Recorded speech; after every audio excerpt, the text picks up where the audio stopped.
Hi, Libra. Hope you had a great Christmas, happy holidays, and a happy new year. It is going to be a great happy new year. Um, we might you we might find you being naughty this year. So up on the screen, I do have the planetary alignments, transits, ingresses, retrogrades, all for the entire year. You can take a screenshot of it, so you can follow with me or at your leisure. Um, Maybe matching it to your natal chart. So you saw January, February, March, April, May, and June, July, and these are just the major aspects because we're doing a year ahead. And I do detailed monthly horoscopes. So these are just the major aspects that will affect you. And then December, I also did the Mars direct and retrograde dates for you in Cancer and Leo. And I've personalized this to each sign so you can see where you will be affected the most. The Mars retrograde is really important because it spends so much time in Mars and Leo, a good 6 months. These are the Mercury retrograde dates. And then Venus. I will be talking about Venus because she is your ruler. And then we have the nodal axes that will be um, changing signs after 2 years. And so that's a long time. And these are beginnings and endings. So I'm not going to have a generic intro. I'm going to jump into your sign. Let me just change the screen. Okay, Libra. So first, just for your information, I have sped up the video because I wanted to save time and space with the video editor because it's a generic one. So if the video is way too fast for you, you can just click on the tools icon on the screen, on the YouTube screen, and then you can slow it down if it's too fast for you. And if you hear snoring, it's my pug. So those are the two disclosures I have. And like I said, we're going to jump straight into this. So I've labeled 2025 the very recent past present, and then we'll be shift into thrust into the future, and then we are going back to the past. So those are the three major themes, and that's how the year will be set up in that order. And the first discussion, the first thing I will hit on is Pluto in Aquarius. Um, and I will really only do it briefly. I don't really touch on it that much because I have completed actually a dedicated Pluto in Aquarius for each sign. And I take you 5 years into the future because I thought of doing it, on and off or just a theme or just a year ahead. I didn't think that you would really get a bite of it because it's a 20-year transit and Pluto moves really, really slow. So I think we're only at 1 degree of Aquarius now since it entered Aquarius back at the end of November. So I have a dedicated video for that, and I chose not to upload it. I've completed it, but I chose not to upload it because I wanted to get these yearly horoscopes out of the way first. So hopefully you're subscribed so that when those drop, you get notified. Okay, so Pluto in Aquarius. Aquarius is your fifth house of love, romance, children, and the next generation after that, so maybe even grandchildren, and pets. Creativity is big here, um, and gambling. This is the house of gambling as well. It can be, yeah, like casino gambling, but it can also be like, the gamble you take in life. All right. And many of you are getting married, many of you are getting engaged. And some of you might be leaving relationships, but children, for a majority of you, it's going to be about children, having children, or maybe an issue about having children. And it can be physical or it can be something with a partnership. Um, but that will be the majority of you. The others, it'll be just, romance and love, but the fifth house is not like the seventh house of contractual partnerships where it's a marriage. This is romance, love, having fun, entertainment, and creativity. So many of you who are into publishing, maybe or in school, you may pursue creative projects. And if those opportunities come up, do pursue them. It's great. And I'll just caution some of you because you have huge shifts in your seventh house of partnerships. And because Pluto rules fear and control and power plays and the taboo, um, secrets, hidden things, just some of you may be getting into that. If you are partnered, you might be having these trysts, affairs. You might end up in triangle situations. If not you, it might play out with your children, where you uh, because you have Aquarius is your fifth house, um, and because, like I said, Neptune is changing signs into your seventh house. But we will talk about that, and most especially because you are ruled by Venus, and Venus is doing a rare retrograde this year. It doesn't usually do that. Um, and Venus can be a little, oh my god, the word I wanted to say, but I don't think it's a good thing to say. Can be, uh, oh my god, I'm really trying to use another word instead of this word. I'm can play with fire sometimes.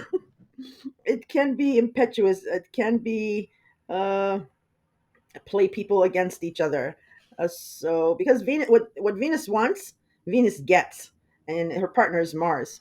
Um, so it can be explosive.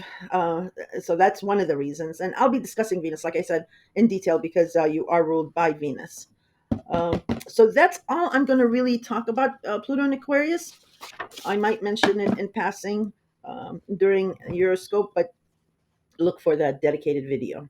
So we start out with talking about um, Pluto that left Capricorn, and I know a lot of you are into astrology and just have heard this over and over again, and you don't want to deal with it. You can skip this part, or maybe you listen to it because you get a new insight, um, because it's hindsight vision.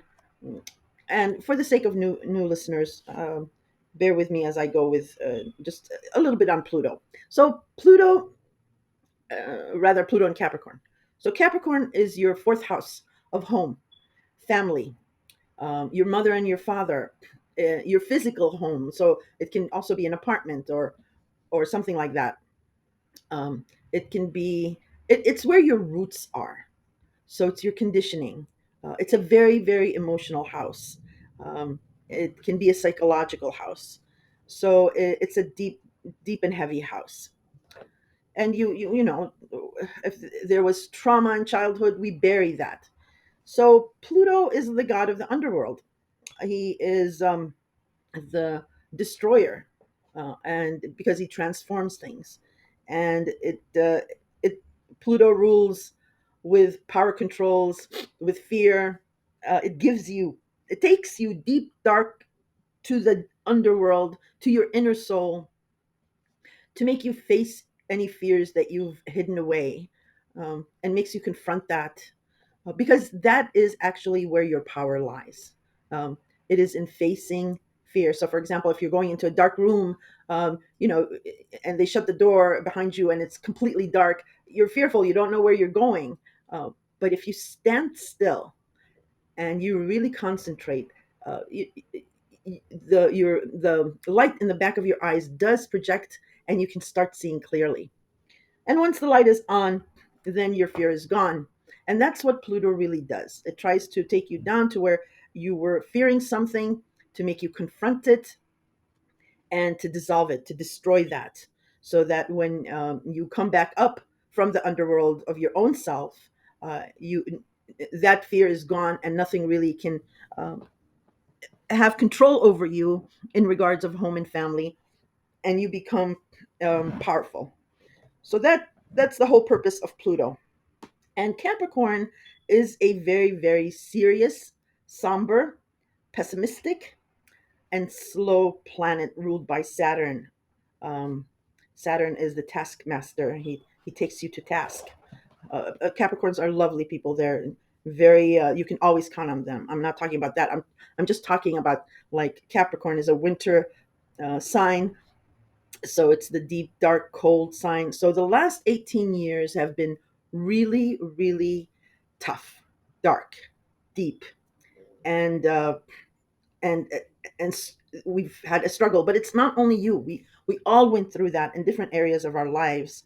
But you went through it in a very emotionally deep rooted house. So it has been hell. Yes, it has been complete hell for the past 15 to 18 years, going through that. A lot of you have left family.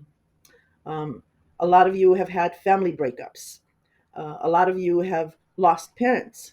And my deepest condolences to that. That is so very, very, uh, it's, it's a very important relationship. Many of you have been homeless. Well, not really homeless, but home instability. And you couldn't find solace, comfort, and safety in your own home. Many of you um, have dealt with that. But Pluto is gone completely. Bye bye, and don't let the door hit you. I mean, Capricorn. Well, not Capricorn, the people. I love you guys. But this transit, you're finished with it. It's in the rear view mirror. It's done.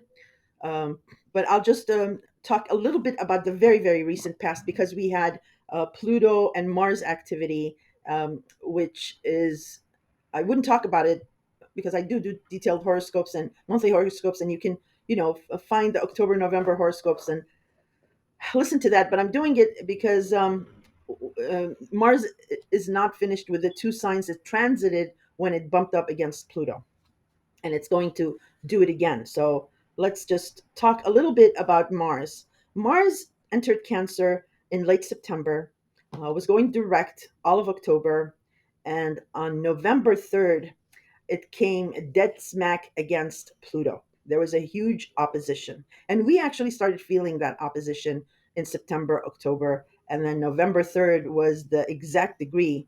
So some of you might have felt it before, or it could have you could have felt it after that, because it's still it, it started going away from that opposition, but now it's gearing up um, to another applied opposition in January, which I'll talk about, and then there's another one in June, and it's all in the same sign. So Mars is going back and forth over these degrees, and usually, Mars doesn't do a retrograde either, but it's doing it in these two signs and over these specific degrees, um, because there's something there to be resolved.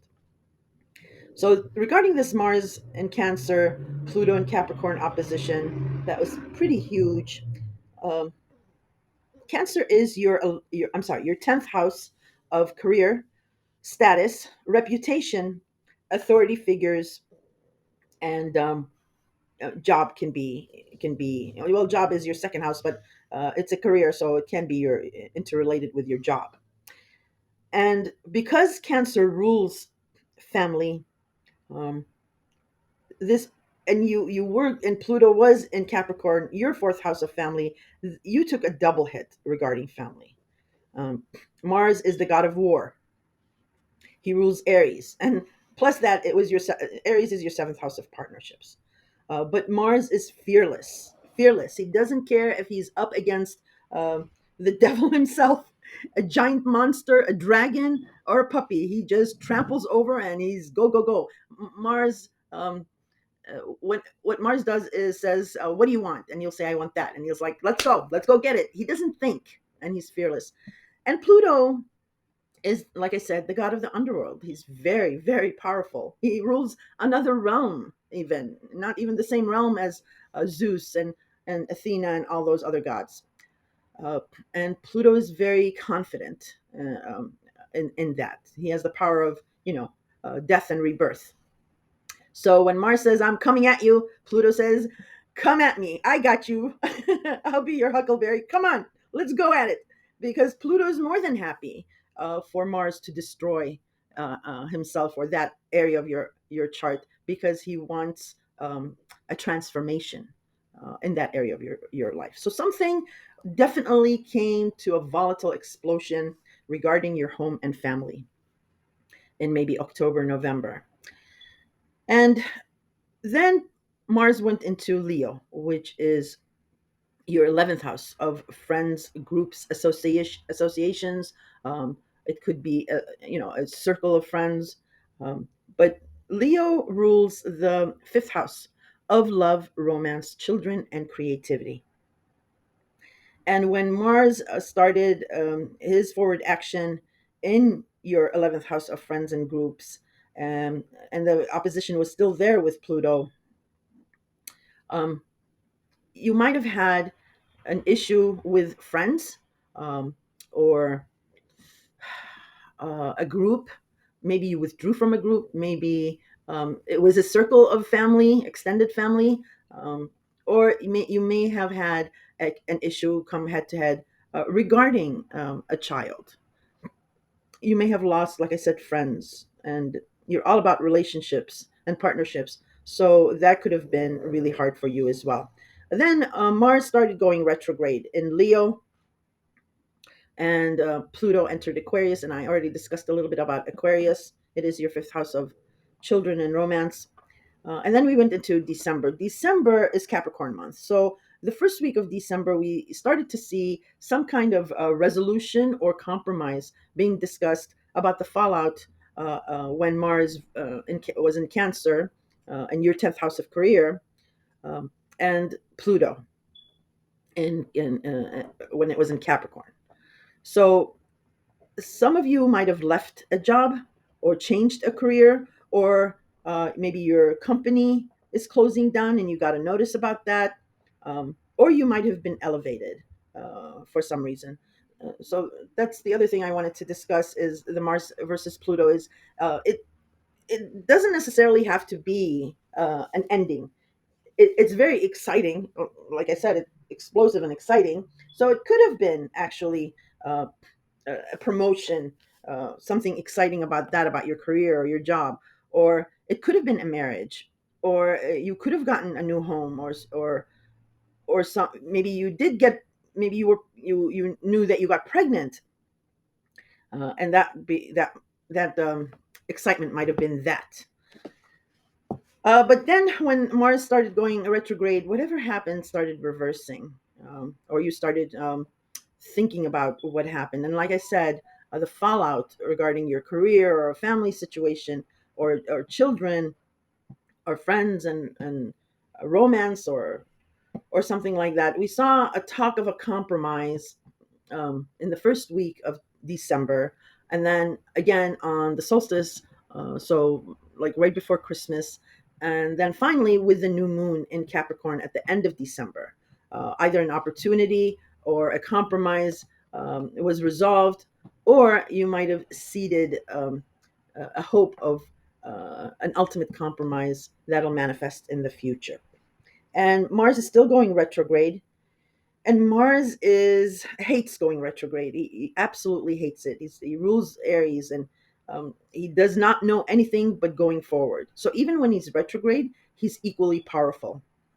He's still going forward. He's still drudging through mud. Uh, he might not be active outwardly. Maybe he's digging a tunnel through Pluto's realm. But what I'm trying to say is it's internalized energy. The conflict and the energy is being internalized. So my warning to you is whatever issue that comes up regarding your job or career, or your friends, if they come back, if something is reversed here because Mars is going retrograde, do not push, because you'll get pushed that much harder. You get pushed back that much harder.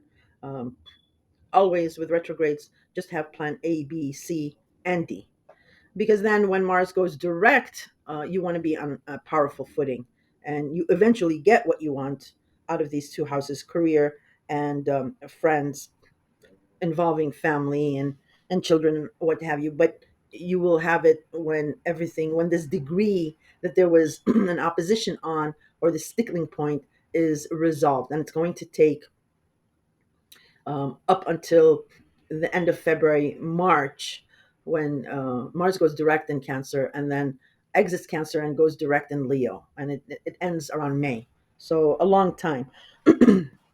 So that's what's going on with January, with the very recent past, rather. Um, I'm just checking my notes just to make sure I covered everything. Yeah, so when it goes retrograde, like I said, if you did start a new career, or signed a contract, or were informed about it, when it reverses, you might hit some roadblocks. It might get reversed. Um, if it does get reversed, like I said, when it goes direct, it will get reversed again.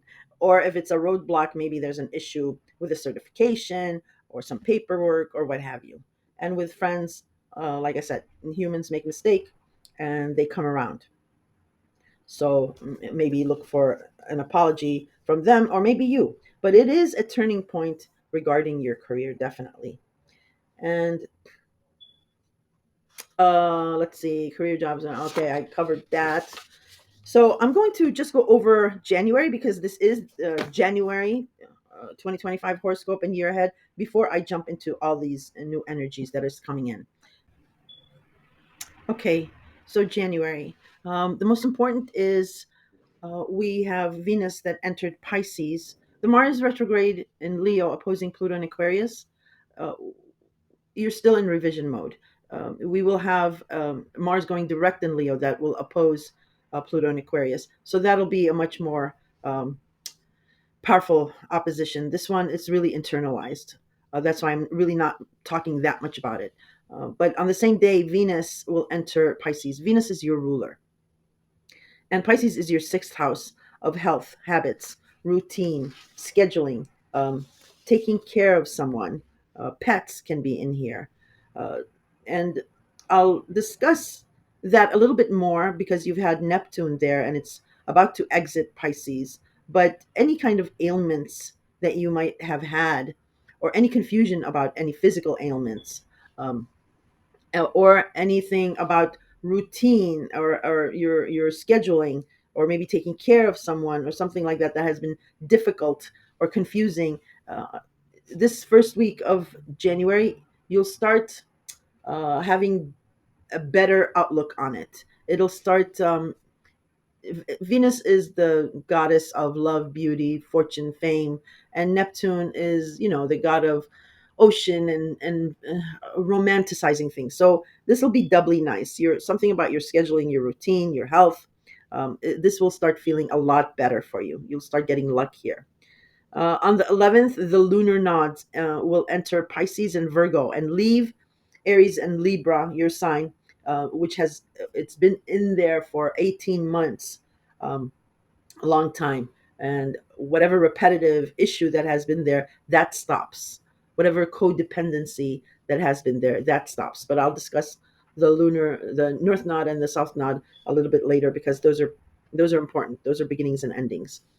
Um, on the 13th, we do have a full moon in Cancer.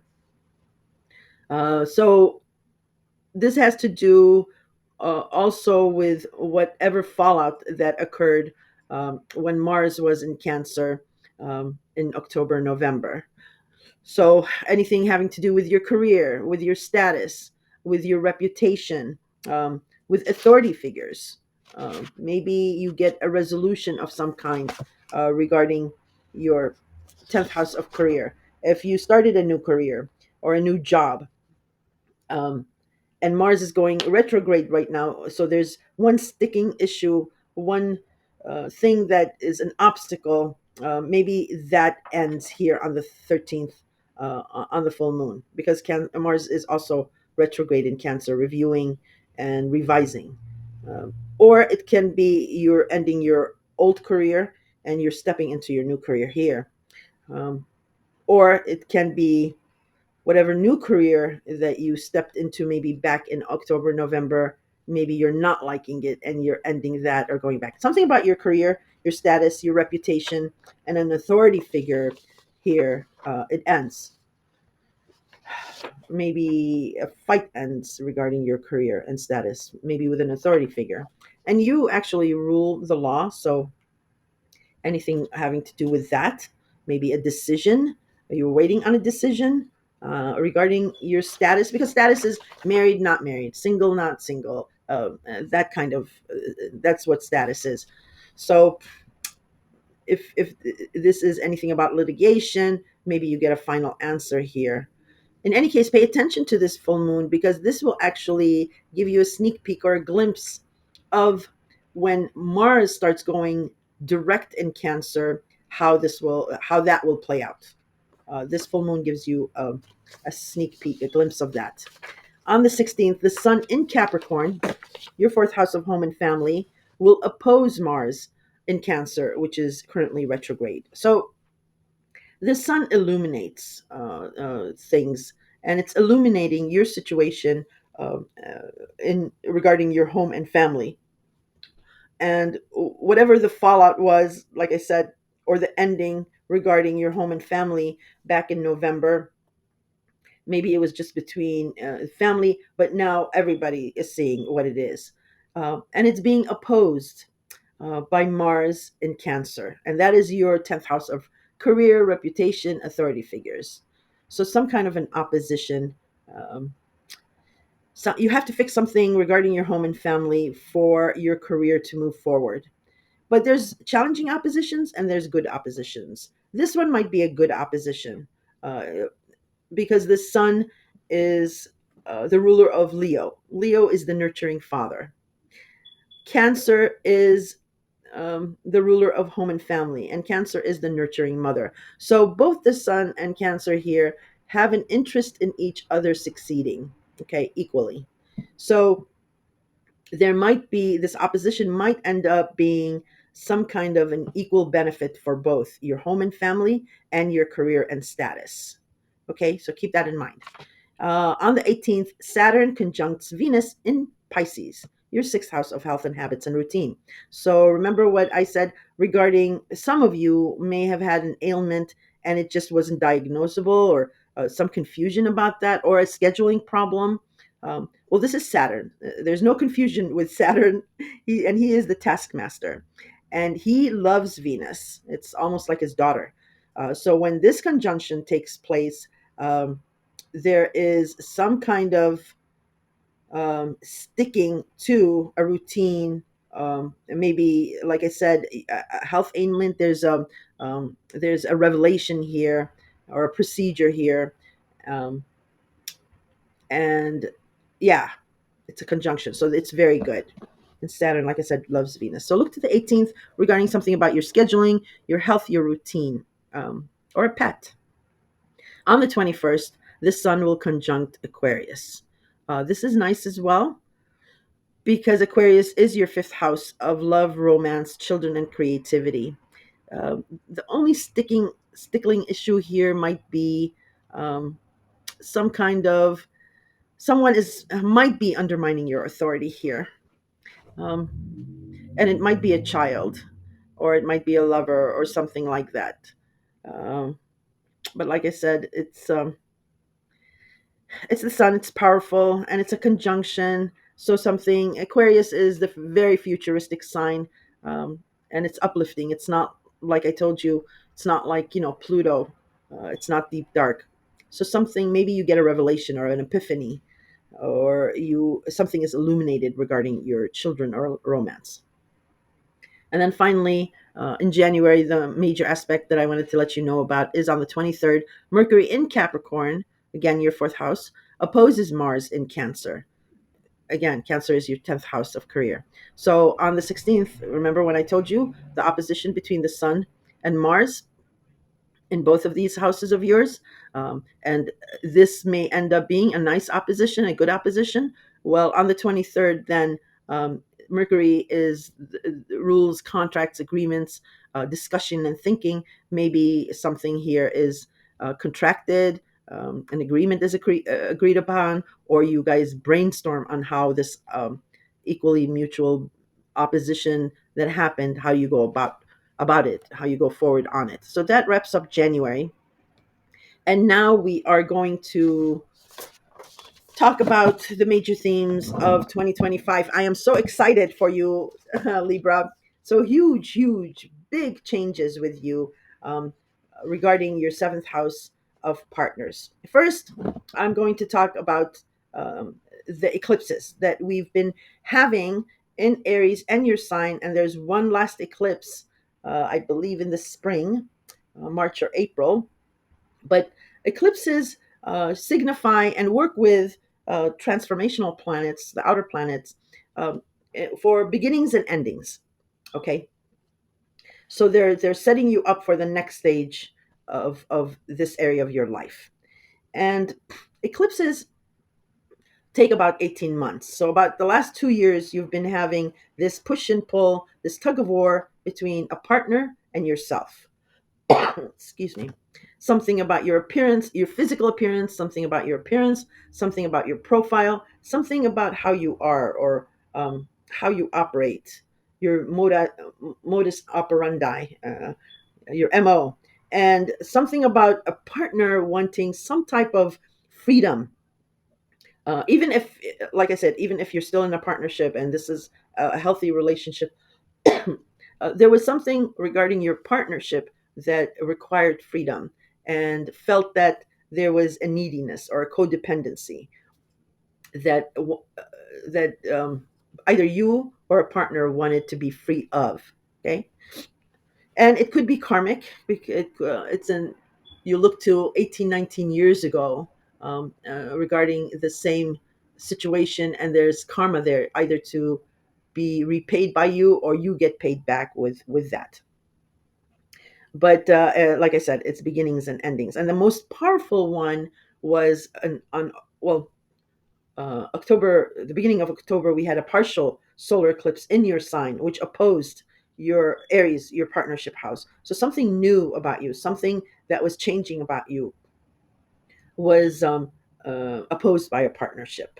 And you guys know what it was about. It was followed up by the full moon in Aries, which was, oh my God, another explosive situation, a very crucial, critical ending, or a fruition of your past efforts. So that month, we saw a lot of Libras, um, the beginning of the end of a relationship, or that excitement could have been an engagement, or going steady, or a marriage in the works. Okay, could have been either or, because it's Aries, it's a fire sign, it's unpredictable. But there was some kind of a codependency, and that codependency ends on the 11th of January, where if you are still in a partnership, a relationship, and you had this problem of codependency, that ends. You or a partner will feel invigorated, as in, you can still have this freedom within this partnership, if you're keeping this partnership or starting this new partnership. um, or it could be the end of a partnership here on the left of it. But whatever it is, it's just this. It magically ends. This neediness and this tug of war between you and a partner ends, and the finale will be the last eclipse in March, April. So whatever wrapping up that needs to be done, that happens in April, in March, April, with that last eclipse. So the nodes now change signs to the north node will leave Aries and it will go into Pisces, and the south node will leave your sign and then go into, careful, Virgo. And Pisces is your sixth house of health, habits, routines, scheduling, taking care of someone, and pets. And then the south node will go into Virgo, which is your 12th house of the past, of secrets, of behind the scenes, any drug or alcohol use here, your psyche, faith. Faith is huge in the 12th house. Any confining spaces or situations, compassion, um, and all that good stuff. So there will be beginnings and endings in that area of your life. Um, it needs something here needs to end, but end compassionately, because, like I said, it's Pisces. And Virgo Virgo also rules the sixth house of scheduling routines and taking care of people and pets. So this is going to work really well. Mm, I'm just checking my notes, sorry. And to get a clue, so there'll be some kind of repetitive situation with these eclipses for the next 18 months. And it is, like I said, major beginnings and endings. And to get a clue of what it could be about, because it's Pisces and Virgo, we had the first lunar eclipse in Pisces on September 13, 14, and 15. And I think I did do a dedicated video for that. If not, you can check the September horoscope for your sign and your rising sign. And you should then get a clue of what this ending or a beginning will be. Pisces is in the North Node, so it'll be sort of, I know it's weird to say because the North Node is what we strive for, and the South Node is what we're comfortable in, and we should leave. But when I say endings in Pisces, uh, it's because that your sixth house of scheduling and routine and daily chaos or gossip, taking care of people, pets, that needs to be free of something, because it needs to free up your scheduling and your routine so that you go into something that's better for you. And because of all these shifting energies, you need that house to be in tip top shape, um, so that you can go forward into the future with these shifting energies. Now, Virgo is your 12th house of the past and secrets, and all that. And so you need to release the past is what is going on. So this tug of war between Pisces and Virgo for you will have to do with something about the past and your faith, and something about a health or a schedule or a routine. And that'll play out for the next 18 months until it perfects, until you get this freedom, of a routine or your health. Okay, and you do that by releasing the past. So that's all I have on the eclipse. And like I said, look to the September eclipse in Pisces to figure out what is going on. I'm just checking my notes again. Okay, so on we go. Okay, so the next huge shift will be Neptune and Saturn will leave Pisces, your sixth house of health, habits, routines, and scheduling. And then it'll shift into Aries, your seventh house of contractual partners, platonic partners, business partners, and any kind of partnerships. The seventh house is also the house of open enemies. The 12th house is the house of hidden enemies. Just an FYI. All right, so for the past 14 years, Neptune, and I'm sure you've heard this ad nauseum for you pros, but for the sake of new listeners or for the novices, bear with us. So on Valentine's Day on 2012, Neptune entered its home sign of Pisces. And Neptune, as it is very, very powerful. And when it's in Pisces, it's 100 times more powerful. Neptune rules the oceans, mists and fogs, the siren's call, illusion, deception. Um, but it also helps numb things. So the easiest example would be if you were to step into a pool or the ocean, it might be jolting at first, freezing. But once you dip your entire body inside that water, you become numb to the freezing cold. So that's one of the purposes of Neptune, is to um, make harsh things more acceptable. And it rules the ocean industry, water industry. It rules the oil industry. It rules music and the movie industry. It rules fragrances, perfumes, alcohol, drugs.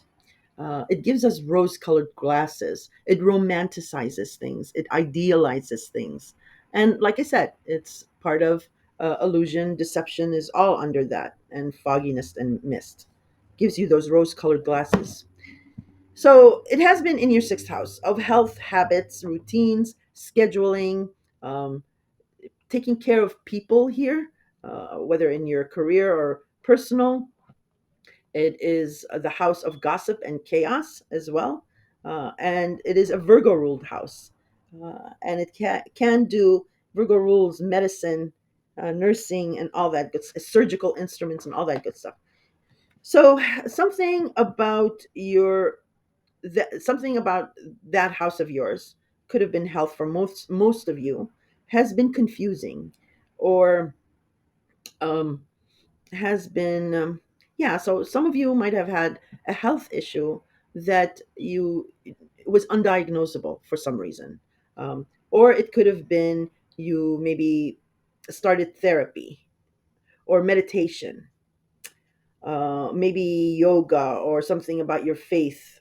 You started researching a lot on that. And also, it could have been that you had a very, very hectic schedule where you didn't see it that way. You actually found some kind of solace in a rigorous routine. You almost felt like it was a vacation from all that was going on with your um, house and home situation, maybe. Um, Maybe taking care of someone. So you might have been maybe in the nursing field, or maybe even a teacher, and taking care of, children's education, um, or something like that. And that felt like a vacation for you. But I'm mostly concerned about the health and the routine, where even with your routine, where you had people that you could have delegated things to, you didn't. You enjoyed burning the candle at both ends. You enjoyed being the perfect hostess while still there's like firestorm behind you. You're like, everything's fine, everything's fine, carry on, be calm. But then that there was no boundaries there. Okay, so something else suffered because of that, and it might have been your health, or it might have been your job because your routine was all over the place, or it might have been um, a home or a relationship situation that was you know unmanageable because your routine and schedule was unmanageable. The last 2 years, 2.5 years, Saturn came in with a thump in Pisces. So Neptune has had his way for the past so many years and was enjoying himself here. And for you, it felt like a vacation, and you idealized it and romanticized this house. And Saturn came in and was like, "Move over, Neptune. You've been going astray with this poor Libra," and it threw you an anchor and started actually pulling you back to shore. The last 2 years, and it started putting in restrictions and boundaries. Saturn has those rings around it, so it is. Saturn is the strict father. It is the disciplinarian. It withholds, it inhibits, um, and it constricts. Why? Because Saturn wants you to have a solid foundation. It wants you to realize that Neptune romanticized, idealized dream. It wants to help you realize that dream into reality. That's what Saturn's job is. And poor Saturn really gets the raw end of this stick, um, because he inhibits, restricts, but he's super misunderstood. Saturn is super beneficial because he really does help you manifest dreams. So you might have started seeing problems in one of these areas of your health, of your schedule and routine, of maybe taking care of someone, of maybe pets. You started seeing problems and obstacles and stuff like that. But it helped you put up boundaries. It helped you um, uh, streamline this house into a workable, like I don't know if I've mentioned this, but the perfect thing about the sixth house is breaking up your day in 3 8-hour routines. So 8 hours for sleep, 8 hours for work, 8 hours for fun, relaxation, and leisure time. And always, the body and the mind have to be both in good working order, because if the mind is not, you suffer physical ailments. If you have something going on with your body, your mind psychologically will start hurting. Um, so nutrition and sleep is huge in the sixth house. Good healthy nutrition, which is way better than medicine. I mean, I'm not the camp of no, don't do medicine. I am, but uh, healthy nutrition really, really nourishes the body, and sleep um, regenerates the body, because When you sleep, your mind is a super powerful CPU, and when you shut it down, it's not worried about walking and talking and thinking, and it rests so that it can concentrate on regenerating the body. So these two things are very, very important, and you started getting lessons in that. Okay, so now what's going to happen is Neptune and Saturn will transverse the last very critical degree of Pisces, the 29th degree. So there's going to be a finale, a big ending here, um, regarding your sixth house. A schedule might end, a routine might end, um, something about pets might end, taking care of someone that might end, something regarding your health, um, where maybe it was undiagnosable, that'll end. Something there is ending. It's coming to a close, and for you, it's good because Pisces is a water sign, and you're an air sign, and you know you are indecisive. You're a cardinal sign. You're a very powerful cardinal sign, but you tend to be stubborn and indecisive. Um, and you're an air sign. You want to be floating. You want to um, be free of things, and this has bogged you down. This has dragged you down into the ocean, and you've been called by the sirens song and gotten lost. And thank God for Saturn to pull you back. So this ending will be good, but it will be some kind of a cathartic, compassionate ending because it's Pisces, a cathartic release, something of that nature. Okay, just checking my notes because this is a huge shift. It's been 14 years. 14 years is a long time, just like Pluto and Capricorn. Um, okay, so yeah, I've covered everything about Neptune and Saturn and Pisces. And like I said, look to September 13, 14, or 15, that Pisces eclipse. That'll give you a clue of the ending. Then Saturn, Neptune first. Neptune enters Aries, your seventh house of partners. Amazing, amazing, amazing, amazing. So your partnerships will be very dreamy. They'll be very romantic. They'll Saturn, Neptune will bring you these partners that you've always romanticized, you've always idealized.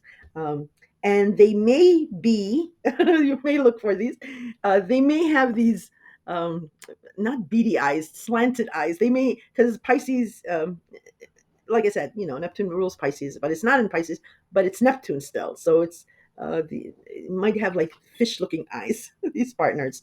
But it's still in Aries. Aries is a fire sign. Okay.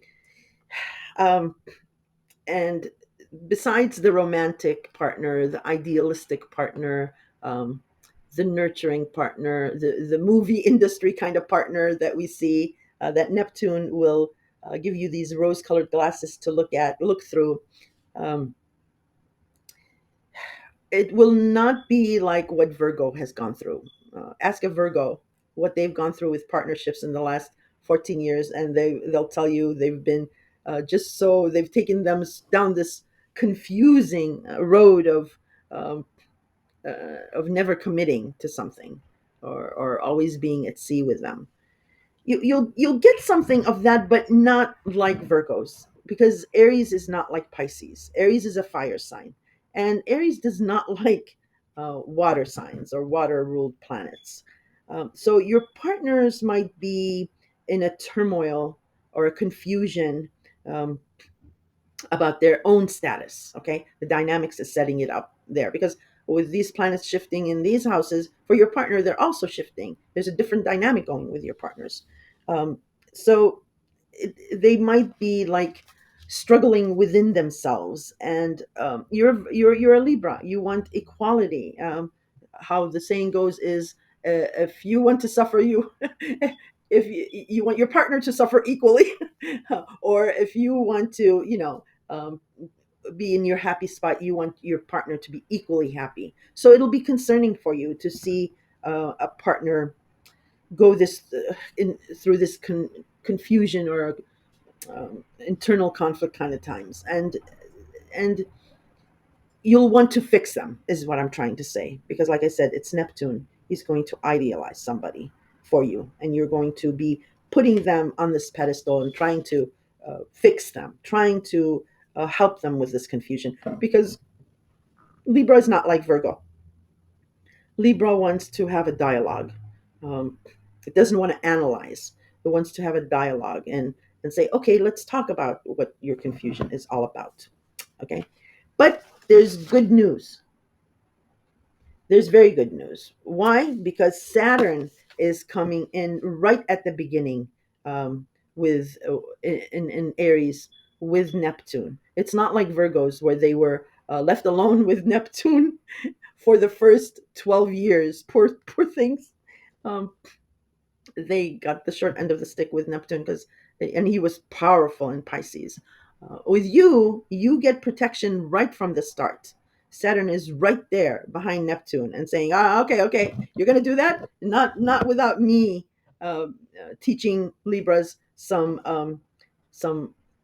boundary issues and restrictions, and giving them some tools along this journey." So Saturn is going to come in while Neptune is giving you this idealized partner, romantic partner. Saturn is going to come in and set up boundaries, set up restrictions, and it might inhibit um, a partnership, or it might put restrictions on, maybe you get engaged, but something about a marriage doesn't it keeps not working out, because Saturn is trying to put up these boundaries, to have you put up this very solid structure before you go through with this marriage, so that you are respected.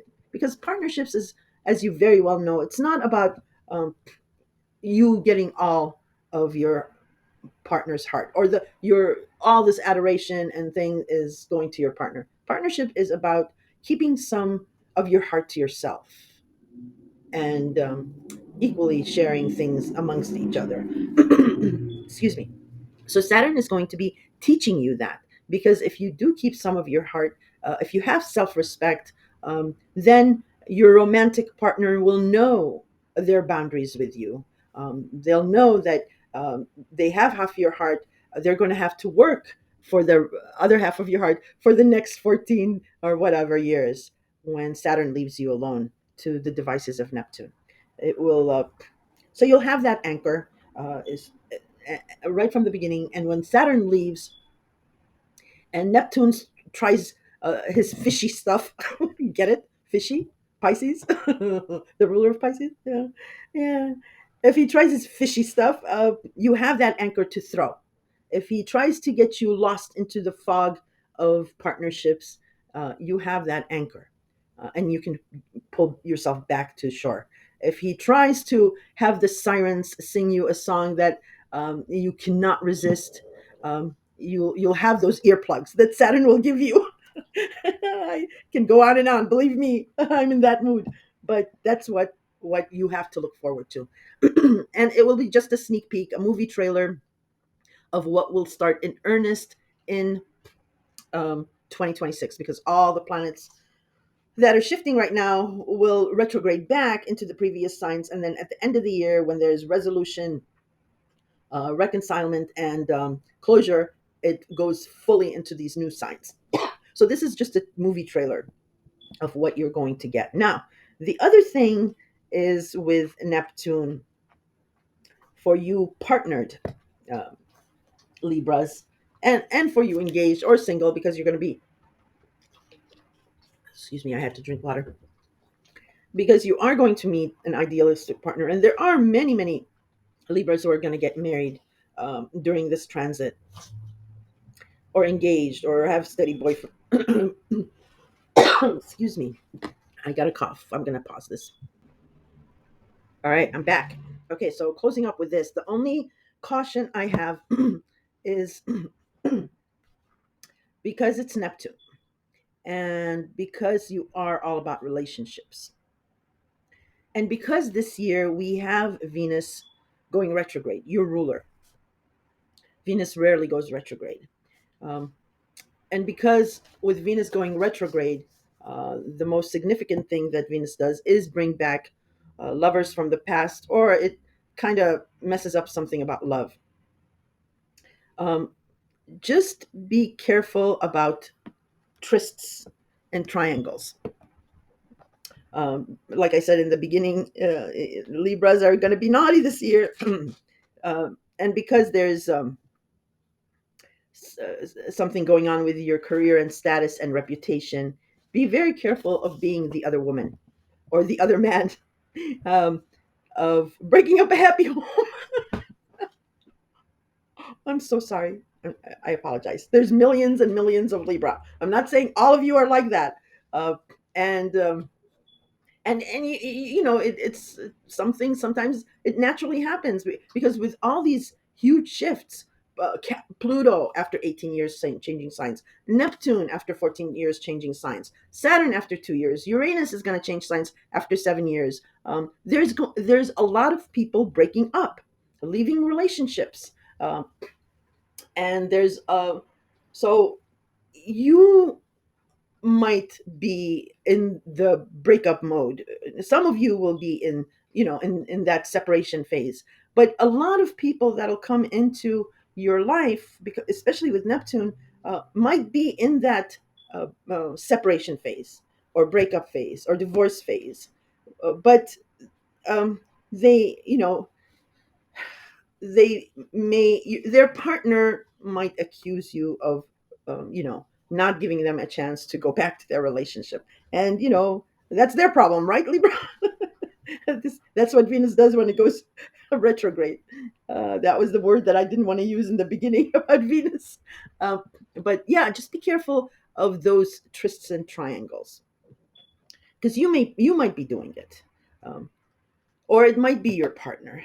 But you are worry ward too, so I don't want to be like scaring you in any way like that, because like I told you, Saturn is starting this journey along with Neptune, so he's going to be the police, the relationship police here, the partner police here. You're not at a disadvantage like poor Virgos were when they started this journey with Neptune. So that's my only caution. And anyway, I'm going to go through the whole Venus transits for all of you guys, because it is your ruler and it is quite important. So let's move on to the next sign that's going to make a big change after 7 years. Uranus. Uranus has been in Taurus, and Taurus is your eighth house of joint finances, intimacy, inheritance, taxes, the mortgage, government benefits, um, the past, secrets, and taboos. Okay. So for the past 7 years, um, and Uranus is the planet of shock, surprise, and electricity, and it does things abruptly. It's not slow and steady, wins the race. Uranus is like not even let's go, go, go like Mars. It's like let's jump over these few years. Let's jump over these few mountains now. So you've had shocking surprises, twists and turns regarding your eighth house of intimacy, joint finances, and what have you. Some of you might have had a lot of sex, and it could have been on the wild side. Or some of you might have gone dry there, might have stopped for some reason. Or your joint finances, your partner, and their money. It might have been feast and or famine with joint finances, and that's why when some of you had the chance to maybe retire or turn a hobby into a real career or a business partnership, that you had to work through this transit because your joint finances wasn't able to um, help you through that. Or it could have been the reverse. Maybe joint finances saw a boom where you started this amazing business and your career went off. Uh, or you might have had tax issues where maybe you got audited and you went through that hell. Um, or that might have been fine. Or you might have gotten, a brand new house that was maybe a money pit. Or again, it could have been the dream of a lifetime house, but it kept changing. Maybe you lost it or whatever. A lot of you are going to be moving. in this year and next. Um, so that is coming to an end um, in June, May, June, because Uranus will be it will be finishing its tour of Taurus. And again, if you had a glimpse of what Pluto, after 18 years, finished up with Capricorn, what that did in October, November, December, um, you can think of that with Uranus. It's a 7 year, it's a long transit. It's a 7 year transit, but Uranus is not like Pluto. Um, Uranus is electricity, electrifying. So you have a couple more shocking surprises in this house. Again, it can be a great shocking surprise. It can be nice. Um, or like I said, it's feast or famine. So a couple more surprises in your eighth house. It might be an inheritance. You might come, or if you lost someone and you do a tax search, or a money search on them, you might be surprised and find a couple houses there stashed away. In any case, the ending we can't really predict because Uranus is kind of impulsive. But I do detailed monthly horoscopes, so we'll be looking at those transits, those ending transits. But Uranus then shifts into Gemini. Gemini is your ninth house of long distance travel, foreigners, foreign lands. It covers higher education, publishing, um, philosophies. So it can include politics in some weird way, um, international or foreign aspect. So for you, Libra, so some of you might be students, some of you might be single, some of you might be retirees, some of you might be, like I said, getting married or solid as a rock in your marriage, or some of you might be changing careers. Well, most of you will probably see this shift in careers. So, with Uranus being the planet of shock and surprise and abruptness, um, as a student, you might be doing a couple of semesters or a year or two abroad in a foreign country. Single Libras might meet a foreigner and then travel back with the foreigner. Or you might be just doing, a backpack adventure and meet a foreigner um, and stay there. Or if you're retired, you might be thinking about traveling, moving to a different country because maybe because it'll be cheaper to live off of your retirement in a different country. So, woohoo, Mazatlan, here we come. Take me with you guys. Um, or if, like I said, if it's a marriage, maybe you as a couple will be traveling a lot, maybe because of your business. Um, um, or you might be publishing something. You might be busy writing and publishing things, and um, you might be a nomad, a digital nomad. Uh, with that, your career definitely might have an international or a foreign theme to it. Very, very exciting, Libra. It's very, very exciting. It's Gemini, so it is your fellow air sign. So this is very, very uplifting. Oh my God, I'm so, I'm so excited for you guys. This is amazing, and Gemini is the sign of the twins. So there might be a dual aspect to this. Um, and I can speculate on and on, but I'll probably do a dedicated video for that for each sign as well. But the other thing I just wanted to mention here is Gemini also rules the third house of communication, commuting, um, language, the need to be heard, social media, news and information, agreements and contracts. Um, that's my pug. He wants me to take him out for a walk, so I'll do that right after this Uranus transit, and then I'll resume. Uh, and it also Gemini also covers siblings, cousins, and extended family. So you might have cousins or siblings in a foreign land, and you'll be doing more traveling for that. But very, very exciting. If you want to know, if you want to get a clue of what it might be about, or the theme about, like I said, Uranus is very erratic. You can never predict with Uranus, but maybe a flavor of it is look to this past year of when Jupiter first entered Gemini, and it will continue. Jupiter will continue in Gemini until June, and then it will change signs to Cancer. So look to this your Jupiter in Gemini transit. Maybe you've been traveling a lot, or something about education, publishing. So that'll give you maybe a theme, and that actually sits really nice with the segue of Jupiter leaving Gemini and entering Cancer, your 10th house of career. There you go. Oh my God. Just uh, see the epiphany? Your 10th house of career, status, reputation, and authority figures is set to expand, and it's going to be huge. Um, so your relationship status might change. A new job in the works. Authority figures, they get you all connected. Um, they're going to be very helpful. Jupiter is a benefic planet, so it protects each house that it enters. So authority figures might be protective and helping you. Um, uh, and it is Cancer, so it is the sign of the family and the mother. So you might be gaining from family or maybe the mother with your career changing this much and expanding. It might be higher education. Maybe you start your thesis for your master's or your doctorates. Maybe you travel for that.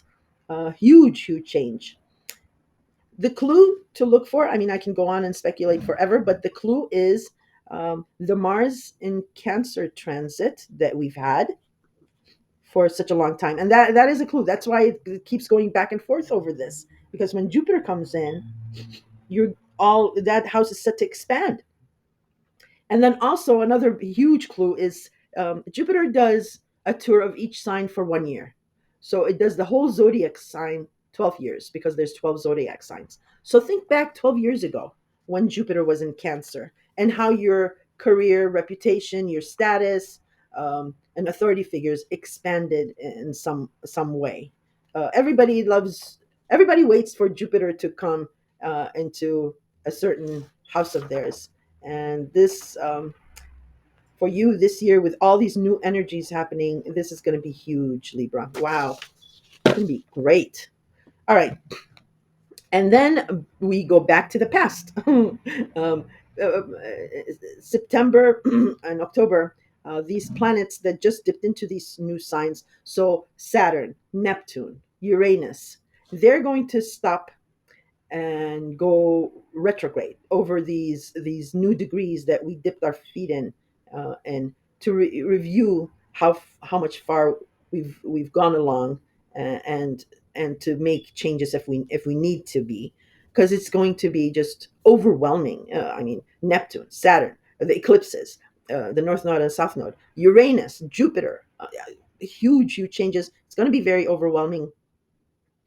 So it's going to just that is going to slow down. We're going to catch our breath, review, and then but they don't stop at retrograding only in Aries and in Gemini. They retrograde all the way back in the previous signs. And I can hear you guys screaming at me and throwing things and saying, "Oh, you get us all excited and you want us to go back to the past." Hell no. Even Pluto will retrograde, but not back in Capricorn. Thank God. Thank you. And please don't get mad at me, Pluto. I fear Pluto. But it's retrograding back. Why? Because there will be um, there's because there these planets, these huge shifts are transversing over that critical 29th degree, and there were such endings and firestorms and dust storms. There still is a something there that needs resolution, that needs to be tied up. Why? Because you don't want to go into the future with half your heart, with luggage. You want to be empty, like a vacuum, so that the universe can fill you up like a vacuum. Because the saying goes, Libra, if you hang on to both, you lose both. And you don't want to do that. So you want to release the past. So what will happen is there'll be resolutions, absolutely, but some might be reconciling. Okay, uh, because we have Venus retrograding, Mars retrograding, or if it is the ending, that will be the finale. And because it's Pisces, compassion and all that, People need closure. Uh, and you're the most, diplomatic sign and a cardinal sign. And you deserve closure, or someone else, a family, a friend, a partner, a lover, what have you, needs closure. Uh, and you are very poised to have um, the most diplomatic way of having closure. Um, and and that's how the year ends. It's cathartic, it's healing, and it's closure, resolution. If you're, still partnered, but whatever this issue is, you have closure and you go into the future stronger than ever. Or if you have broken up, some of you will be reconciling and be resolving that. Alrighty. So okay, now I'm just going to go over really quickly the rest of the months, like I promised I did, and I've done for each sign. Okay, so we'll quickly go through the rest of the year, and probably some of you I've already lost, or you might not listen to this maybe later. Just remember on your way out, please do hit me a thumbs up, a like. It is free, and it really does help my channel. Okay, so we've discussed January. Let's go through February. So on the 1st, Venus will conjoin Neptune in Pisces, and also conjoin the North Node in Pisces. So again, if it was something about a health issue that was confusing, here is where it's solved and you get clarity on it, um, because it's also the North Node. And then on the 4th, Venus will enter Aries. Very, very important. It is your partnership house, for two reasons. One, if you've been having any partnership issues, this is when things will start smoothing out.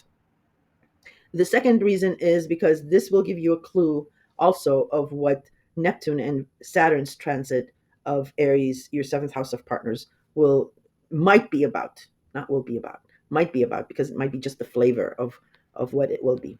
The next major transit, like I said, I'm just going to touch the major transits. On March 3rd, on the 13th, there will be a total lunar eclipse in Virgo. This is an ending, full stop. And thankfully, it's happening in your 12th house. So something about the past, about secrets, about behind the scenes activities, um, maybe a drug or alcohol use, maybe something, because it's confining spaces. Maybe you were confined. Maybe you were in jail. No, I'm joking. I'm joking. Maybe somebody else was in jail or in a confining space. Um, Pets and all that. Something ends here, and I would love to say that it's a culmination or a fruition of past effort, but it's a total lunar eclipse. It's total. It's not even a partial. There is an ending here. Hopefully, you will be releasing the past on the 24th. No, 7th. Sorry. Yeah. Okay. Okay. So on the 27th, Venus is retrograde now, and it enters back into Pisces. Okay. So you'll be revisiting because of this total lunar eclipse. It frees up your sixth house because you're releasing the past here on the 13th. Um, you go freely regarding your sixth house of health habits. Your routine changes here. So Venus is helping beautify this. It's helping you maybe pick out an ideal schedule or a routine.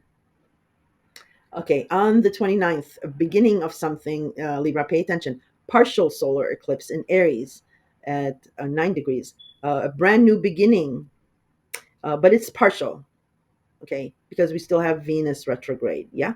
Um, a brand new beginning about a partnership. On the 30th, Neptune enters Aries, and here we go.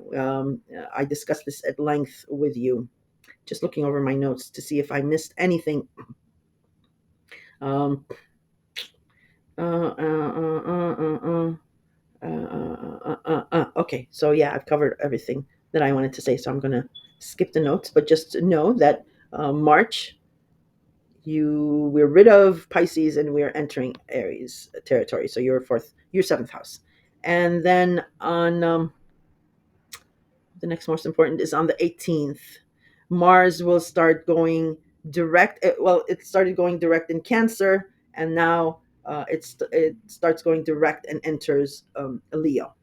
So that is your 11th house of friends, groups, circles. And with Mars going direct here, if you had a falling out with a friend or a group or a circle, here it might be repaired and you might get new information about it. Um, on the 26th, this is what I was talking about. Mars direct in Leo will oppose Pluto in Aquarius. So that opposition that I said happened in beginning of January, and I wasn't really concerned about that, even if you heard it after, because it was Mars retrograde. Here, Mars will be going direct, and it will be in a very proud and fire sign of Leo, and it comes dead smack against Pluto in Aquarius in your fifth house of romance, love, children, and Leo is your 11th house. This might be an exciting opposition where you meet a love or a romance um, from amongst your friends. But there's something about children involved here. Maybe that's the opposition. There's some kind of tension, some kind of issue about between Leo and Aquarius, between Mars and Pluto. And like I told you, Mars is fearless, absolutely fearless, doesn't care who he's going up against. Um, and it is in Leo a very proud and fire sign. And Pluto, like I told you, is very confident and more powerful, and would love for Mars to destroy something about your 11th house of friends and groups, so that he can take you down to your fears, something internalized, a fear uh, or a control issue um, regarding a lover, or romance, or a child. So it's something about a lover, or romance, or a child um, is opposed to something about your friendships.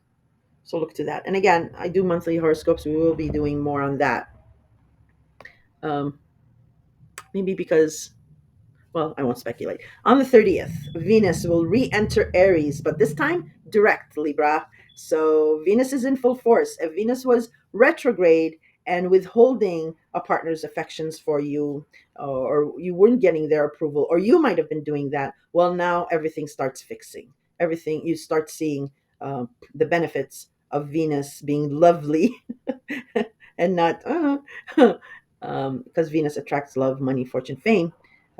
Because then right after that, on May 2nd, Venus will conjunct Neptune in Aries. Ooh, ouch. Yeah, yeah, yeah. Hot and heavy.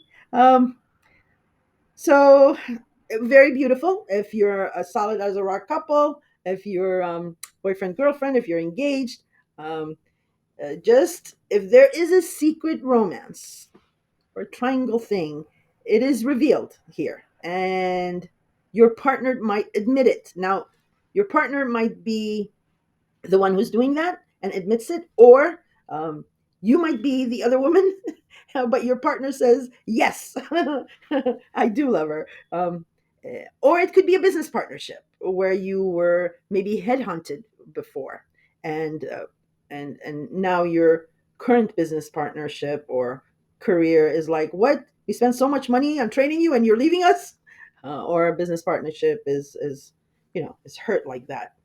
But whatever it is, it will be admitted here and hold firm. Very exciting life for you, Libra. On the 24th, Saturn is coming into Aries as well. So Neptune has had about a month maybe of having his way in your partnership. Yeah, since the end of March. But then the end of the end of May, so a couple of months, Saturn comes in and says, "All right, here's your anchor, here is your boundaries, and you want this person, this romantic person who's making you the other woman. Well, we're gonna put a stop to that, and we're gonna make you the real woman or man." I'm having fun with you, Libra. Okay, on June 9th, Jupiter enters Cancer, and like I told you, that is your 10th house of career, and I've gone at length about that. So your career and status is going to expand and be protected. On the 15th, Jupiter in Cancer will square Saturn in Aries. So Jupiter is expanding your career house and your status, but also your reputation.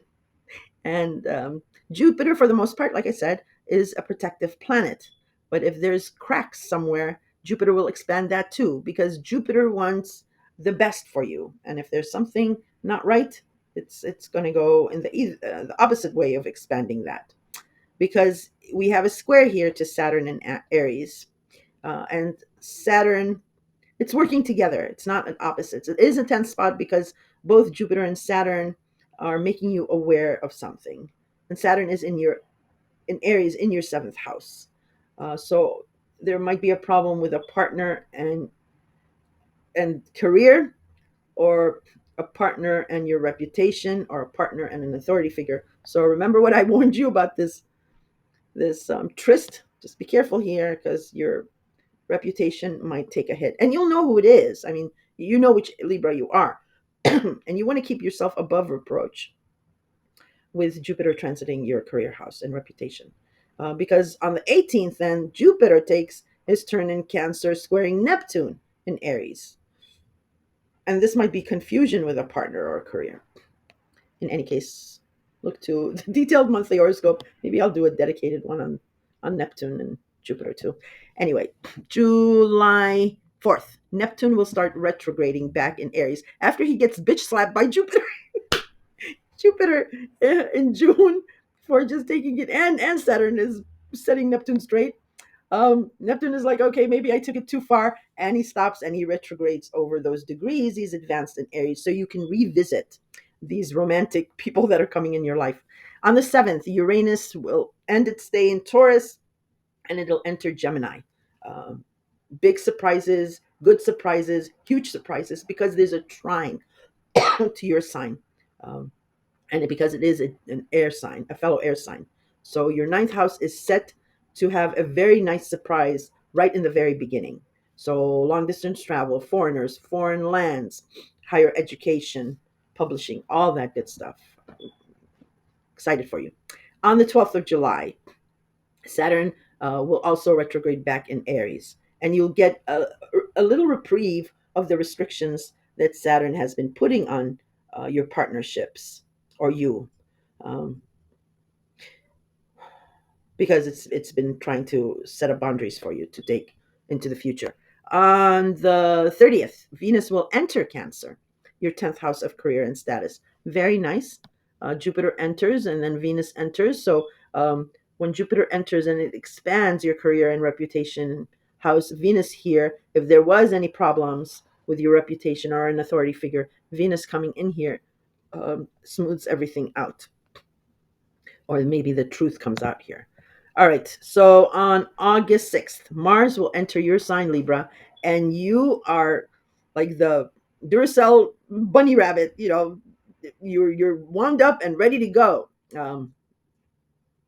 Yeah, you'll be very very busy about something, and I'm spying busy about your career and a partner. On the 8th, Mars in Libra will trine Uranus in Gemini.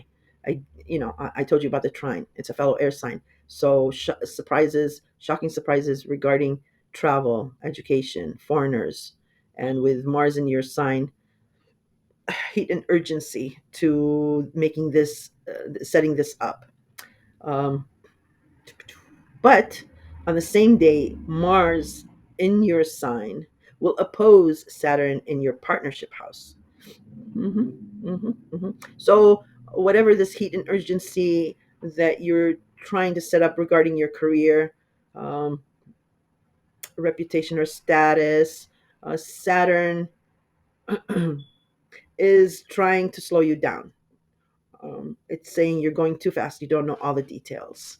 So, pay attention to the 8th. So, some kind of nice, shocking surprise or movement, and you're so ready to sign on the dotted line.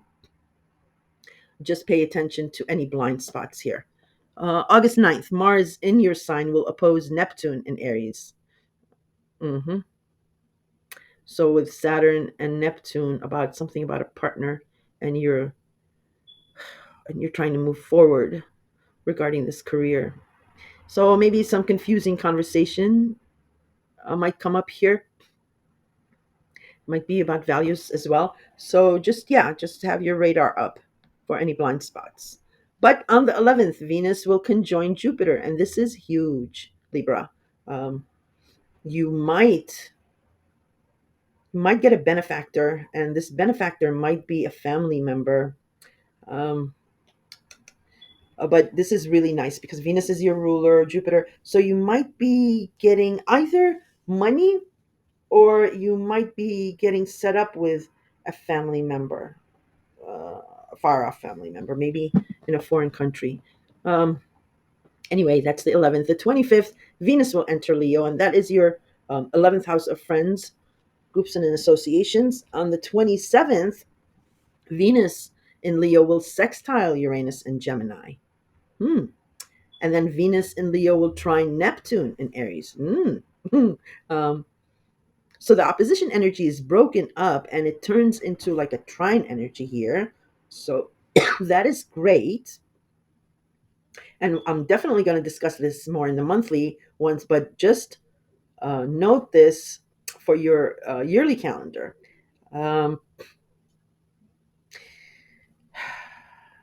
Gemini, travel, foreigner, Neptune, Aries, seventh house, Venus, 11th house. Uh, yeah, this spells out some kind of a romance. A friend is involved and might be a foreigner. Family may have set it up for you, and it is something about a really nice partner.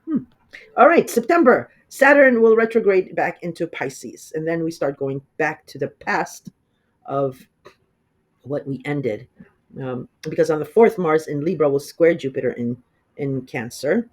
So the expansion that you're getting in your career sector, your reputation, your status, authority figure, and Mars in your sign, you might be changing physically, or your profile online changes because of a status change. But it squares. There's a stickling issue here. So look to the 4th for any conversations on that. Um, because it is Mars and Jupiter, so powerful planets. Then here we go, September 7th, the beginning of the ending of the ending. On the 7th, there's a total lunar eclipse in Pisces. Something about a health issue, about a routine or a schedule is an ending, full stop. It's not a culmination, it's not a fruition. There's an ending here, and it needs to end because you're getting busy with something else. On the 21st, there is, though, a partial solar eclipse in Virgo, and that is a new beginning in Virgo, which is your money No, I'm sorry, your 12th house of secrets. So you're releasing the past after this ending with your routine and health. And then Mars enters Scorpio. This is important for you because that is your second house of job, income, money, and value system. The only thing is, whenever Mars enters the second house, there's something about spending, and you just watch out for spending too much when Mars is in your second house. On October 14th, Venus in your sign, Venus is entering your sign, which is lovely, will trine Uranus, excuse me, in Gemini. Very, very, very, very nice. Because you're looking lovely, you're attracting fame and fortune, and you're also attracting a foreigner, maybe here, or something about traveling, foreign. You're feeling very nice about maybe higher education and all that good stuff. On the same day, Venus in your sign will trine Pluto in Aquarius. There you go. If you are making this, if you are having this romance with a surprising romance with a foreigner, um, Pluto is approving it because Pluto is in your 5th house of love, romance, children, or creativity. Uh, and for the Libra parents, this may be playing out with your child, okay, or your children, or your adult children, or maybe even your grandkids, because the 5th house covers that too. So, yeah, that's a nice thing with October. Even though we're going to the past, you still have things going on. Um, Then on November 7th, Uranus will retrograde all the way back into Taurus, and you get to review anything that you ended regarding joint finances, regarding intimacy, regarding an inheritance issue, taxes, the mortgage, government benefits. So some of you could have ended a relationship and maybe this is the separation of finances and the final order from the judge or something like that. Or if any of you had a loss, God forbid, but you might be here reviewing and an inheritance disclosure, um, distribution, or what have you. Or if you are going, if you had maybe tax issues, um, maybe here the IRS will tell you, well, this is what you need to fix. Or it could be the IRS telling you, hey, we forgot, but we owe you this much as well. Because it's Uranus, you can't really speculate with Uranus. It is works and shocks and surprises. And then the last thing that is important, and I will mention, is that um, December and Neptune, Saturn and Pisces, and Uranus and Taurus is transversing that very critical 29th degree of Pisces and of Taurus. So when Pluto is transversing that very critical 29th degree of Capricorn last November, and something ended and fused and finished, here is December, is that's what's going on with that. So, like I said, the end of the year, there is either going to be a resolution if you're partnered and you're strong and everything's going on, but whatever stickling issue there was, there's going to be a resolution and you go forward stronger than ever. If it is you've been separated or divorced or whatever, this might be a reconcilement, coming back together, and because you're two different people now and you move forward. Um, or if it is a divorce or a breakup, then it is final. And what is that? I always forget that word. Um Closure. There we go. It is closure, and it's compassionate, and it's healing. And remember, when we're going back to the past, we're not going back to that past. Please, Libra, don't be scared and don't think that way. It's a brand new world when we're going back to the past. Uh, we're not fearful of it. We're not angry at it. We're going back in a new, confident image, and a new world where we're almost like we feel compassion to revisit the past, because the past um, deserves that. Okay, so I hope I've entertained you or informed you. If not, at least entertained you. And please consider subscribing, because half of you who listen, yes, I'm still harping on that because that's what keeps coming up, are not subscribed. It's free. In any case, if you're not into that, just at least if you can help me out, I'm trying to grow this channel, hit the like button. That's free too. And I will talk to you soon, Libra. Take care.